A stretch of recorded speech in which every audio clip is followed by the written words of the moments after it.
Hari ni kita akan sambung. Okay, tajuk masa lagi tajuk acid base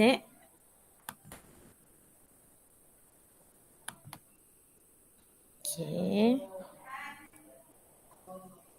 Okay, hari ni kita masuk acid base 6.7 bab penetralan. Okay, kita fokus pada penetralan hari ni Okay, tajuk acid penetralan.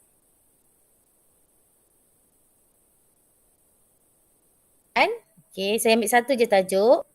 Okay, ada 3 step penularan. Yang pertama, menyatakan masuk penetralan. Yang kedua, menentukan kepekatan larutan yang tidak diketahui dengan menjalankan aktiviti penitratan. Nanti kita tengok video. So, nak cuti nanti kalau dah boleh masukkan, kita buat eksperimen lah. Okay, 6.7.3 menyelesaikan masalah numerikal yang melibatkan penetralan. Ini lebih pada pengiraan lah. Aplikasi daripada mol dan molar, semua itu. Okay, tengok dulu. Yang pertama, 6.7.1 menyatakan maksud penetralan. Okay, tengok kat sini. Mengapa dia tanya sini. Okay, apabila terkena sengatan lebah, bahagian yang disengat boleh dirawat dengan serbuk penaik. So, ini adalah serbuk penaik. Contoh. Okay, cuka pula digunakan untuk bahagian yang disengat oleh penyengat. Okay, so dekat sini kita boleh nampak daripada lebah ni, dia adalah sengatan dia bersifat asid. Jadi kita perlu gunakan alkali untuk menetralkan balik sengatan lebah. Okey, manakala penyengat dia punya sengatan ni adalah beralkali. Jadi kita neutralkan menggunakan asid. Jangan guna asid pekat dari dia punya haba kuat lah. Dia akan lukakan kulit kita. Jadi kita guna asid yang lemah lah. Cuka, tak apa boleh guna lemon yang berasid, bahan yang berasid. Okay, ini ada 2 contoh. Okay, tengok maksud penetralan. Okay, penetralan merupakan tindak balas antara asid dan alkali. Okay, untuk menghasilkan garam dan air sahaja. Fokus dia mesti garam dan air. Tak boleh ada gas karbon dioksida, yang itu bukan penetralan. Itu tindak balas lain lah, tindak balas asid dan alkali yang lain-lain lah. Okay, syarat dia peneutral mesti asid tambah alkali, hasil dia mesti garam dan air, neutral. Okay, tindak balas ini garam dan air terhasil adalah bersifat neutral kerana asid akan hilang keasidannya dan alkali akan hilang kealkaliannya. So tak ada sifat lah, dia jadi neutral. Dalam peneutralan, tindak balas sebenar yang berlaku hanya melibatkan gabungan ion hidrogen dan ion hidroksida. Okay, inilah tindak balas yang berlaku untuk menghasilkan molekul air. Inilah kita punya fokus. H daripada asid, OH daripada alkali. So hasilkan molekul air. Okay. Tengok sini. Bagaimana persamaan ion bagi tindak balas penetralan boleh diterbitkan? Okay, kita akan pisahkan satu persatu setiap satu ni. Okay. So kita dapat asid nitrik H plus dengan OH minus. Okay, kalium hidroksida K plus dengan OH negatif. Okay, so hasil dia K dengan NO ni akan bergabung menjadi satu garam. Dan molekul H plus daripada asid dan OH minus daripada alkali akan membentuk molekul air. Okay. Apa lagi? Okay, memandangkan K plus dan NO3 negatif merupakan ion pemerhati. Maksudnya dia tak terlibat, dia cuma ada untuk ambil bahagian saja. Dia tak terlibat dalam tindak balas tu. Dia cuma sebagai pemerhati. Okay, yang tidak mengalami perubahan dalam tindak balas, maka ion-ion ni dimasukkan. Kita boleh abailah. Ion dia tetap sama. Sini dia bentuk molekul. Asal daripada ion, gabungan ion dia membentuk molekul hasilnya. Okay, so kita abaikan ion-ion pemerhati ni lah. Okay, so persamaan ion yang terlibat untuk peneutralan adalah H plus tambah OH minus menghasilkan H2O. Okay, tengok aktiviti 6.10. Lengkapkan dan seimbangkan persamaan yang berikut. Kemudian tulis persamaan ion yang berkaitan. Okay, sama. Kita pisahkan H dengan OH. So tahu dah hasil akhir mesti H2O. So ini akan jadi Ba Cl2. Kenapa? Sebab apa yang kita tahu ini adalah H plus, Cl minus, Ba 2 positif dan OH minus. Bila yang ini bergabung dengan yang ini, so Ba bergabung dengan Cl, so akan jadi BaCl2. Okey, untuk seimbangkan dia, kita letak 2 dekat depan Ba. Letak 2 dekat HCl, bukan dekat depan tu. Kita letak 2 dekat HCl. So letak 2 dekat HCl. Cl2, 2. So dekat air pun kita letak 2. So 2, 3, 4. So 4, O2, 2. Check balance macam yang saya ajar. Okey, tulis persamaan ion yang berkaitan. Persamaan ion yang berkaitan adalah H plus tambah OH minus menghasilkan H2O. Ini adalah peneutralan. Okay, tengok yang kedua. Okay, H2SO4. Okay, sama juga yang ini. Kita pisahkan. Pisahkan kepada 2. So, ini adalah H plus, SO4, 2 negatif. K plus, OH minus. Okay. So, kita dah tahu hasil akhirnya adalah air. So, letak sini H2O. Okay. So, sulfat dengan K ni kita akan buat K2SO4. K2 macam dapat? Okay. So, macam yang biasalah. K plus, SO4, 2 negatif. So, silangkan K2SO4. Okay. So dapat hasil ni. Sekarang kita kena seimbangkan. Kena letak 2 kat depan sini. So 2K, 2K. Oh ada 2 sini. Okay, sini 2, 4. So air kena letak juga 2. Okay, boleh ikut saya sampai sini ya. Okay, dan persamaan ion dia sama. Ion yang terlibat untuk peneutralan H plus tambah OH minus menghasilkan H2O. Okey, yang ketiga. Sama, pisahkan H plus, NO3 minus, Na plus, OH minus. So, ini akan jadi, okey, first kali letak air, tambah, okey, N dengan Na, NO3. Okey, dah seimbang lah. Na plus dengan plus. Okay, so check semua seimbang. So tindak balas persamaan ion adalah H plus OH minus tambah OH minus menghasilkan H2O. Okay, bila berkaitan dengan peneutralan persamaan ion yang terlibat, mesti ion melibatkan ion air. Okay, so aktiviti 6.10 untuk persamaan. Okay, tengok pula aplikasi peneutralan dalam kehidupan harian. So kita ada bahagian perubatan, kesihatan dan juga pertanian.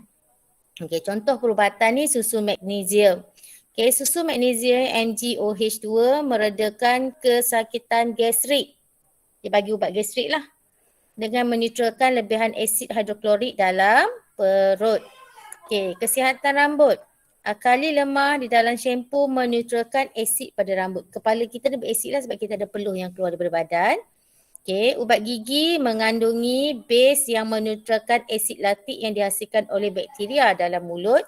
Okay, hasil daripada makanan kita ada bakteria yang akan mencerna makanan tu. So dia akan rembeskan asid laktik. Jadi kita gunakan ubat gigi. Dia berakali lah. Okay, dalam pertanian, okay, kapur mati yang bersifat akali akan meneutralkan rawatan tanah yang berasid. Okay. Tengok aktiviti 6.11. Okey, saya ambil fokus pada satu soalan ya. Selain merawat tanah yang berasid, baja perlu ditabur untuk pada tanah untuk mengembalikan nutrien seperti unsur nitrogen, kalium dan fosforus yang diserap oleh tanaman. Terdapat pelbagai jenis baja di pasaran. Okey, baja yang manakah paling sesuai untuk tanaman ditanya. Okey, so kita kena tengok kita nak apalah. Kita ada baja urea, baja kalium nitrat. Biasanya lebih pada bunga baja kalium nitrat ni. baja amonia sulfat, baja amonia nitrat, baja fosfat. Banyak lagi lah, kalium sulfat pun ada baja. So kita tengok rawatan apa yang kita nak buat. Sama ada kita nak masukkan kalium ke, nitrogen ke, kalium ke ataupun fosfat. So kebanyakan pokok kita guna unsur nitrogen. Okay, so dekat sini kita tengok ada dua contoh baja. Okay, baja urea boleh dihasilkan daripada tindak balas peneutralan antara amonia dengan karbon dioksida. So menghasilkan baja dan air. Inilah peneutralan sebab ada air.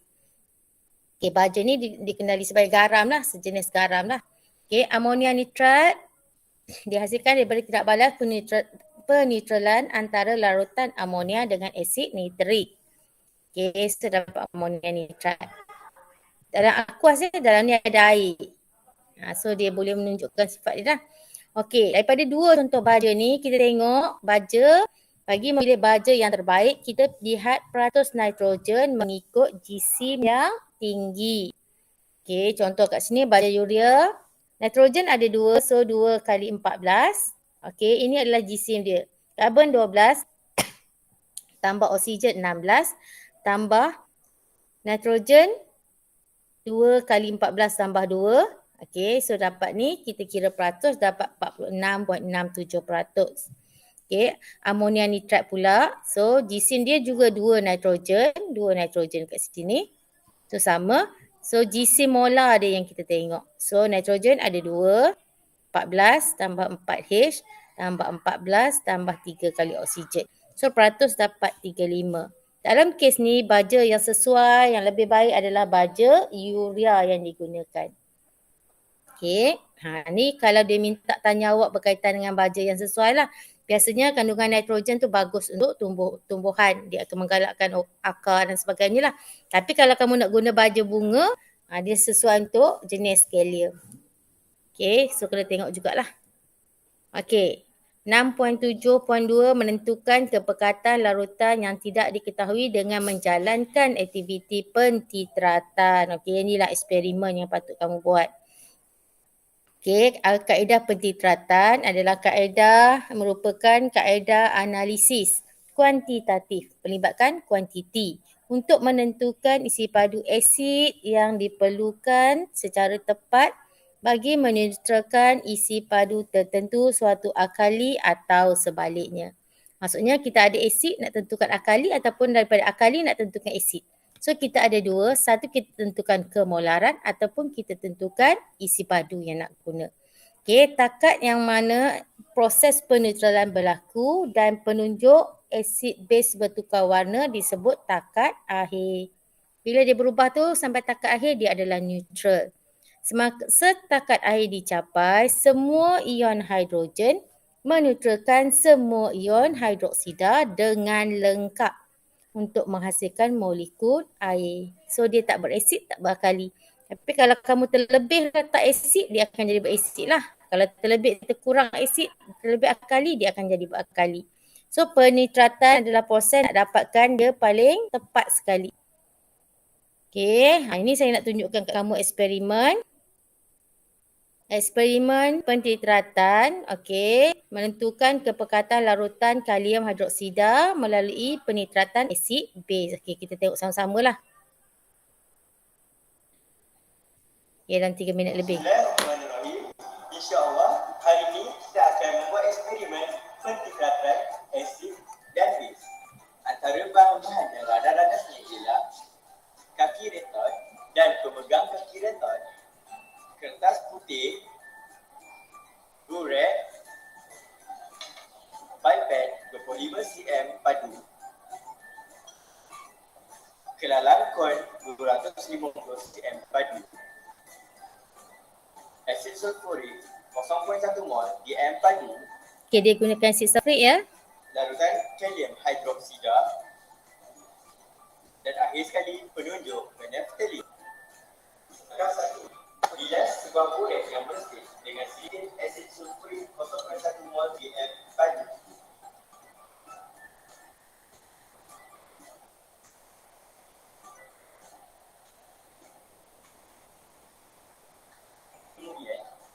buret itu pada kaki retor. Okay, nanti kamu buatlah. Saya akan bagi kamu buat balik. Kamu boleh cuba buatlah.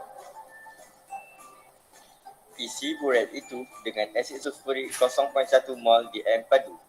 Daraskan aras meniskus asid pada bacaan sifar atau sedikit di bawah tanda sifar. Rekodkan bacaan awal buret. Okey, buret 240-an Kakak perempuan akan menggunakan pipet. Cara untuk menggunakan pipet ialah A for air,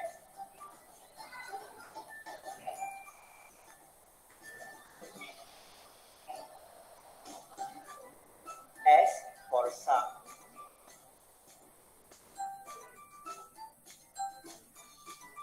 E for empty,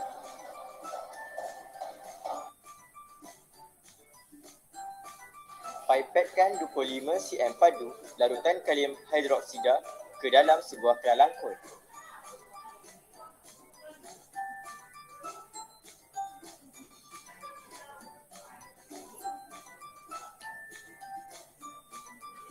Titiskan 4 titik phenolphthalein pada larutan kalium hidroksida dan goncangkan dengan baik.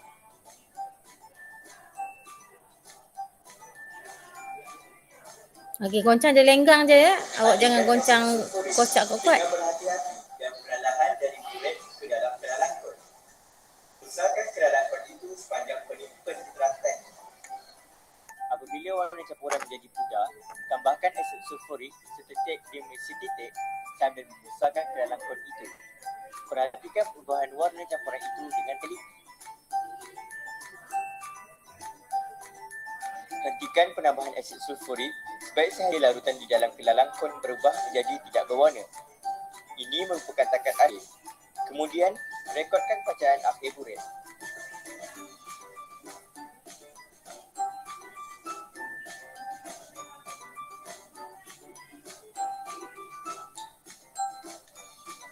Ulang langkah 1 hingga langkah 10 sebanyak 2 kali dan rekodkan bacaan anda.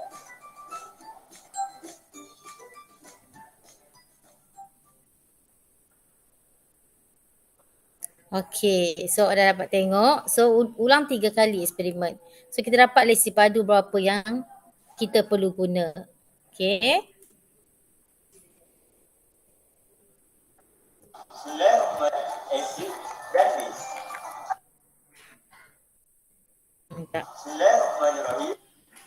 Okey, seterusnya.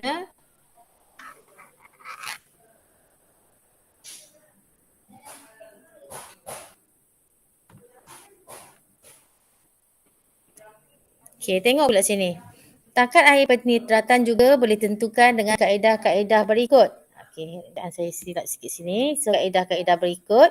Okay, yang pertama, menggunakan penunjuk asid base seperti metil jingga, phenolphthalein, ataupun kertas litmus. Tapi kertas litmus tak apa sesuai ya. So, phenolphthalein kalau dalam asid, dia adalah tidak berwarna, neutral tidak berwarna. Bila kita masukkan dalam alkali yang first tadi, dia warna merah jambu. Bila kita tambah asid dan neutral, dia adalah tidak berwarna. Sebab tu kita kena hati-hati.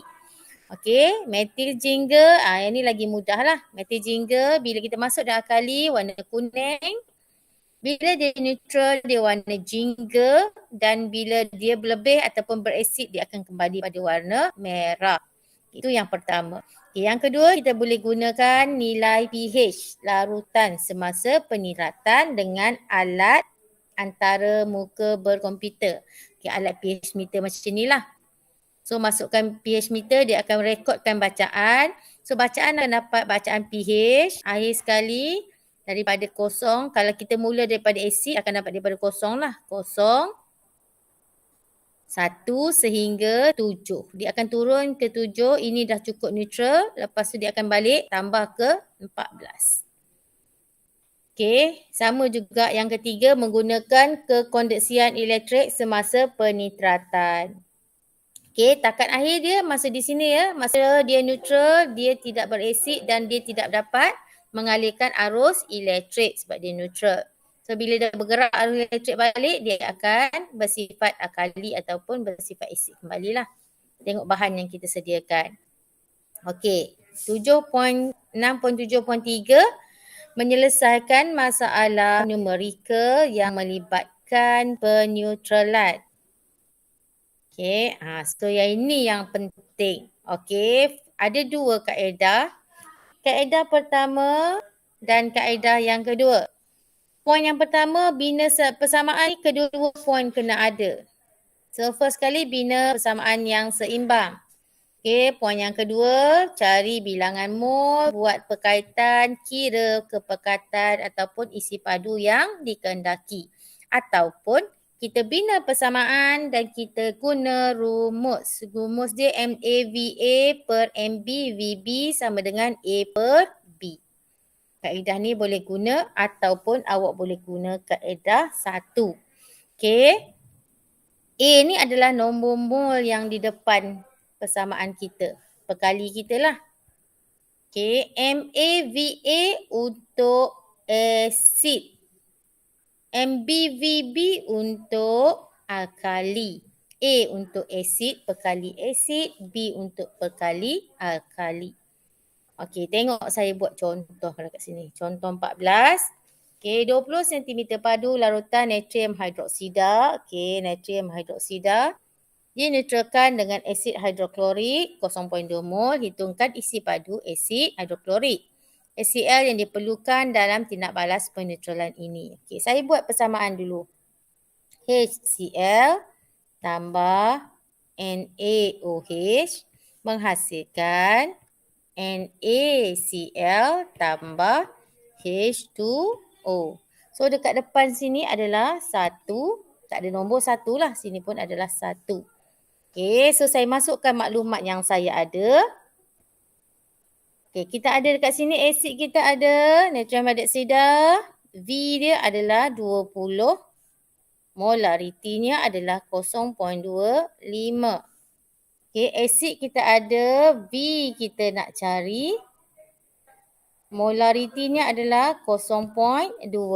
Okay, kita boleh guna rumus. Jadi yang ni saya nak guna rumus lah. So saya buat rumus dia. MAVA per MBVB sama dengan A per B. Okey, A untuk asid. M molaritinya adalah 0.2. V kita tak tahu. Bahagi MB untuk alkali 0.25.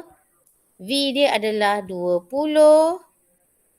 Sama dengan A per B 1 per 1. Okey, kamu boleh tekan kalkulator. Okay, saya tak buat kalkulator pula. Okey, so tekan kalkulator. So sini akan dapat V sama dengan 0.25 darabkan dengan 20 bahagikan dengan 0.2. Okey, so saya tekan kalkulator. Sekejap ya. Okey, 0.25 darab 20 bahagikan dengan 0.2. So dapat sini adalah 25. So kita dapat jawapannya adalah 25 cm padu. Okay, larutan yang kita perlu untuk buat tindak balas ni adalah 25 cm padu larutan asid dengan kepekatan 0.2 mol untuk bertindak balas dengan 20 cm padu natrium hidroksida dengan kepekatan 0.25 molar memberi M padu lah. Okay, saya guna kaedah 1, 2 Okay, next. Okay, ni contoh tambahan ni daripada buku awak yang dia minta QR code lah. So saya cuba buat lagi untuk awak. Okay, dia kata 30 cm padu asid nitrik bertindak balas lengkap dengan 25 natrium larutan barium hidroksida 1.2 molar. Tentukan kemolaran. Okay, so saya buat persamaan. HNO3 tambah dengan BA kurungan OH2 menghasilkan BA kurungan NO3 2 tambah H2O So dekat sini BA sini kena letak 2, sini pun letak 2. So 2, 4. Okey, H ada 4, NO3 ada 2, BA ada 1. Hidrogen okey, so cukup lah. Okey. Ini nombor ni tak boleh nampak, saya padam sini. Saya tulis sini 2 lah. Okey. So saya masuk maklumat yang kita ada. So dekat sini asid nitrik adalah 30 cm padu. Molariti kita cari. Barium hidroksida 25 cm padu. Okey. Dengan kemolaran 1.2 molar mol per dm padu. Okey. So saya gunakan rumus. Ini nampak mudah guna rumus. Kita guna rumus lah.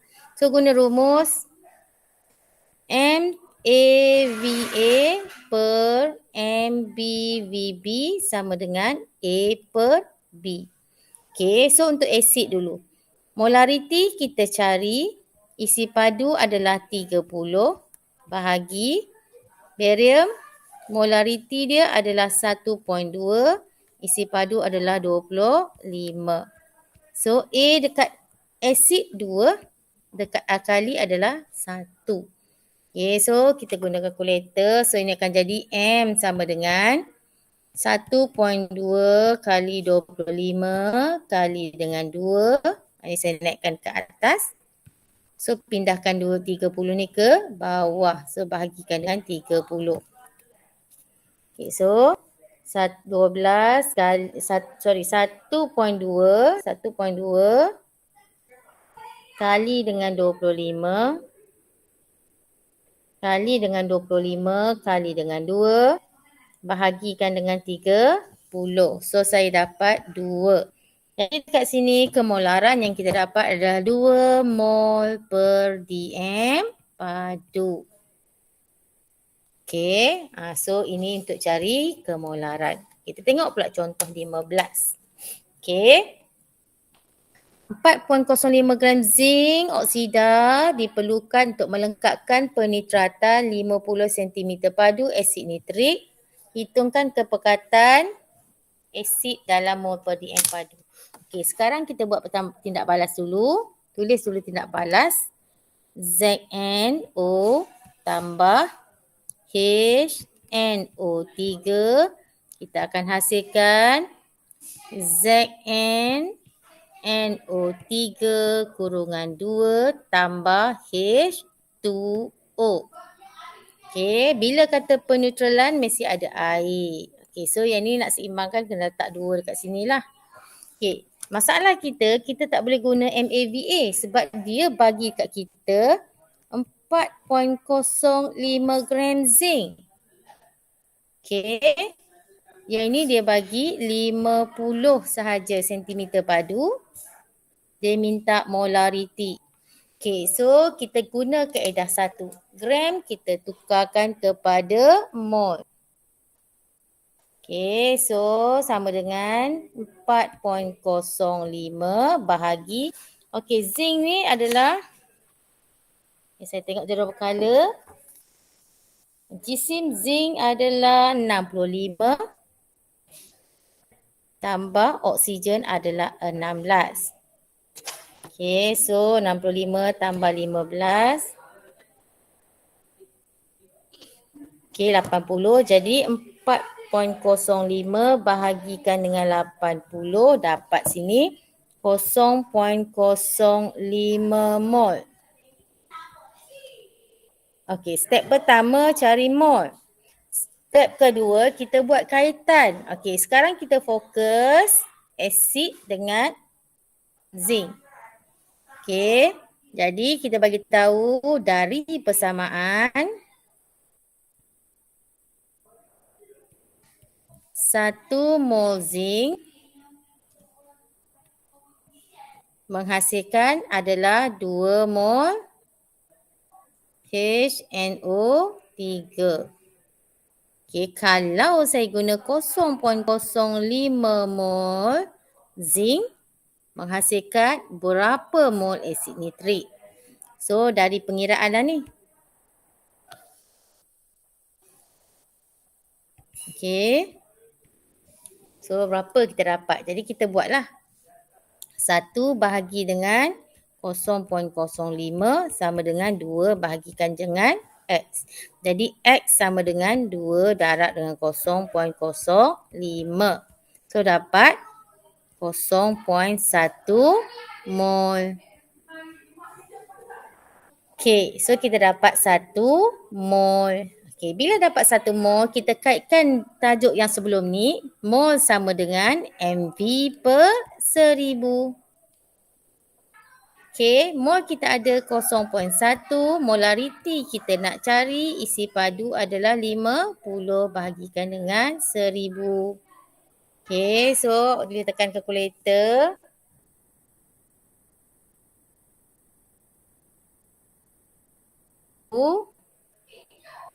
Bahagikan dengan 50. Dapat 2 sama dengan mol. Itu 2 adalah unitnya adalah, okey saya tulis balik kat sini Saya naikkan kat atas sini lah. So unit adalah 2 mol per dm padu. Okey, so ada 2 kaedah kamu boleh guna. Sabang ada. Tapi yang ni tak sesuai untuk kaedah pertama. Sebab kita tak ada dalam bentuk M1 V1. Ini MAVA lah. Ni MB VB. Kita tak ada yang tu. Jadi kita kena guna kaedah yang pertama. Okey, berbeza dengan yang ini. Sebab yang ini ada dalam bentuk larutan dengan kemolaran. Okey, so 2 kaedah tu kamu boleh cuba buat dan nanti hantar kat cikgu latihan. Okey, latihan aktiviti 6.14 muka surat 173 dan ujian kendiri 6.7 muka surat 174. So, cuba buatlah setakat mana yang kamu mampu. Okey, nanti naik cuti kita akan sambung. Saya nak kamu buat amali lah. InsyaAllah kalau tak ada masalah lah. Okey, ada soalan nak tanya tak? Ada soalan nak tanya?